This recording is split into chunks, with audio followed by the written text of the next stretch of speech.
অনেকদিন ধরেই বন্ধ পড়ে আছে ফরিদপুর পাকুড়দিয়া স্বাস্থ্যকেন্দ্র।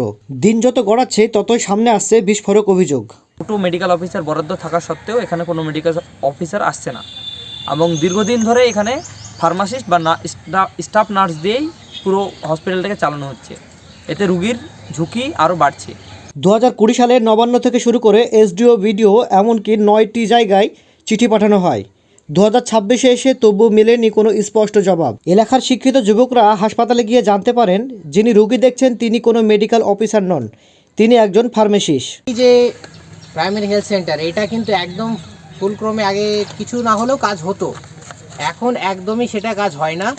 এবং তার উপরে মেডিকেল অফিসারের অনুপস্থিতিতে এখানে ফার্মাসিস্ট এবং নার্সরা প্রেসক্রাইব করে ওষুধ দেন, সেখানে কোনো রকম প্রেসক্রিপশান ছাড়াই ওষুধ দেওয়া হয়। এবার এর দায়বদ্ধতা থেকে শুরু করে আরও অনেক যে পরিষেবাগুলো আছে সেই পরিষেবা চালুর দাবিতে আমরা আজকে এখানে একটা জমায়েত আয়োজন করেছিলাম, সেটা দেখছি অনেকটাই সফল হয়েছে। এই ডিএমওএইচের কাছে সে আমাদের আবেদনপত্রটা জানাবো এবং তারা যদি কোনো পদক্ষেপ না নেন তার পরবর্তী স্টেপ আমরা তখনই আমাদের ব্যক্ত করব। এখন প্রশ্ন উঠেছে, স্থায়ী ডাক্তার ছাড়া কিভাবে চলছে চিকিৎসা পরিষেবা? পরিষেবা পায় না, এখানে কোনো হসপিটাল চালু নাই, এখানে হসপিটাল নামে হসপিটাল আছে, কোনো ওষুধ আমরা আসলে পরিষেবা পাই না, কম থেকে দূরে যেতে হয়, ভালো পরিষেবা পাই না। আমরা চাই যে হসপিটাল আপনার স্বাস্থ্যকেন্দ্র চালু করতে হবে। মোটামুটি অনেক দিন থেকে বন্ধ আছে, প্রায় 10-15 বছর আগে থেকে বন্ধ হয়ে পড়ে আছে। তবে বেড ফেড সবই চলতে আমাদের চোখের সামনে দেখেছি, এখন দেখা যাচ্ছে আস্তে আস্তে আমরা কিছু হারিয়েছি, আমরা কিছু পাচ্ছি না পরিষেবা। কেন বন্ধ সেটা আমরা বলতে পারছি না, আমরা দেখছি এরকম অবস্থা। আমরা চাই যে আমাদের পরিষেবা দিতে হবে, হসপিটাল চালু করতে হবে, স্বাস্থ্যকেন্দ্র চালু করতে হবে। ফার্মাসিস্ট নিজেও স্বীকার করেছেন এখানে কোনো স্থায়ী ডাক্তার নেই, তিনি অস্থায়ীভাবে দেখাশোনা করছেন। এমনকি ভালো ডাক্তারের প্রয়োজন বলেও অভিযোগ করেছেন তিনি, তবে ক্যামেরার সামনে মুখ খুলতে চাননি। আমরা পাকুড়দিয়ার কমিটির কাছে একটা তথ্য বের করেছি, যেটা 20 সালে এখানে বিওমএইচের কাছ থেকে যে লিস্টটা পাওয়া যায় যে এখানে কতজনের কি পোস্টিং আছে, সেই তথ্য অনুযায়ী এখানে 2জন মেডিকেল অফিসার, একজন স্টাফ নার্স, একজন ফার্মাসিস্ট, একজন জিডিএ, একজন সুইপার তার স্যাংশন হয়ে আছে। কিন্তু এখানে কোনো মেডিকেল অফিসার, দুটো মেডিকেল অফিসার বরাদ্দ থাকা সত্ত্বেও এখানে কোনো মেডিকেল অফিসার আসছে না এবং দীর্ঘদিন ধরে এখানে ফার্মাসিস্ট বা স্টাফ নার্স দিয়েই পুরো হসপিটালটাকে চালানো হচ্ছে। এতে রুগীর ঝুঁকি আরও বাড়ছে।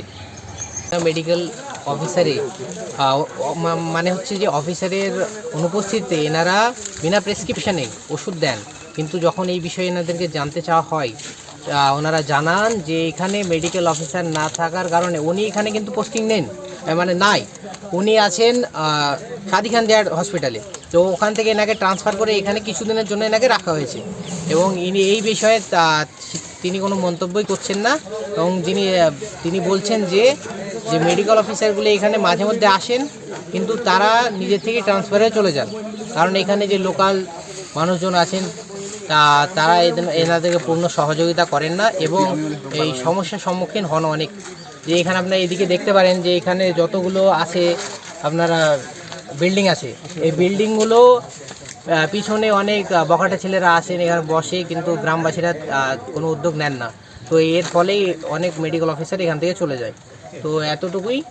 আর তাছাড়া আমরা পরবর্তী যে পদক্ষেপ আমরা এখানে এসে যেটা উপলব্ধি করলাম যে এখানে এনারা আমাদেরকে কিছুটা হলেও সহযোগিতা করেছে, কিন্তু ওনারা ভিডিওতে আসতে ভয় পাচ্ছেন, তার কারণ আমরা হয়তো জানি না। তবে আমরা এর পরবর্তীকালে বিএমএইচের কাছে অবশ্যই যাব। দাবিগুলো কি কি আছে তোমাদের? দাবিগুলো হচ্ছে আমাদের পর্যাপ্ত এমবিবিএস ডাক্তার নির্গত করতে হবে, হোমিও প্যাথোলজি চিকিৎসা পরিষেবা পুনরায় চালু করতে হবে, পর্যাপ্ত স্টাফ নার্স ও স্বাস্থ্যকর্মী নিয়োগ করতে হবে, নিয়মিত রক্ত পরীক্ষা অন্যান্য ল্যাব টেস্ট চালু রাখতে হবে, রোগীদের জন্য প্রয়োজনীয় সব ফ্রি ওষুধ সরবরাহ নিশ্চিত করতে হবে, মাতৃ ও শিশু স্বাস্থ্য পরিষেবা শক্তিশালী করতে হবে, 24 ঘন্টা জরুরি চিকিৎসা পরিষেবা চালু রাখতে হবে, স্বাভাবিক প্রস্রাব নর্মাল ডেলিভারি পরিষেবা চালু রাখতে হবে, টিকাকরণ ও জাতীয় স্বাস্থ্য কর্মসূচি নিয়মিত চালু রাখতে হবে, গুরুতর রোগীদের জন্য অ্যাম্বুলেন্স এবং দ্রুত রেফারেল ব্যবস্থা নিশ্চিত করতে হবে, হাসপাতালের নিরাপত্তার জন্য স্থায়ী সিকিউরিটি ও গার্ড নিয়োগ করতে হবে। এটাই আমাদের দাবি।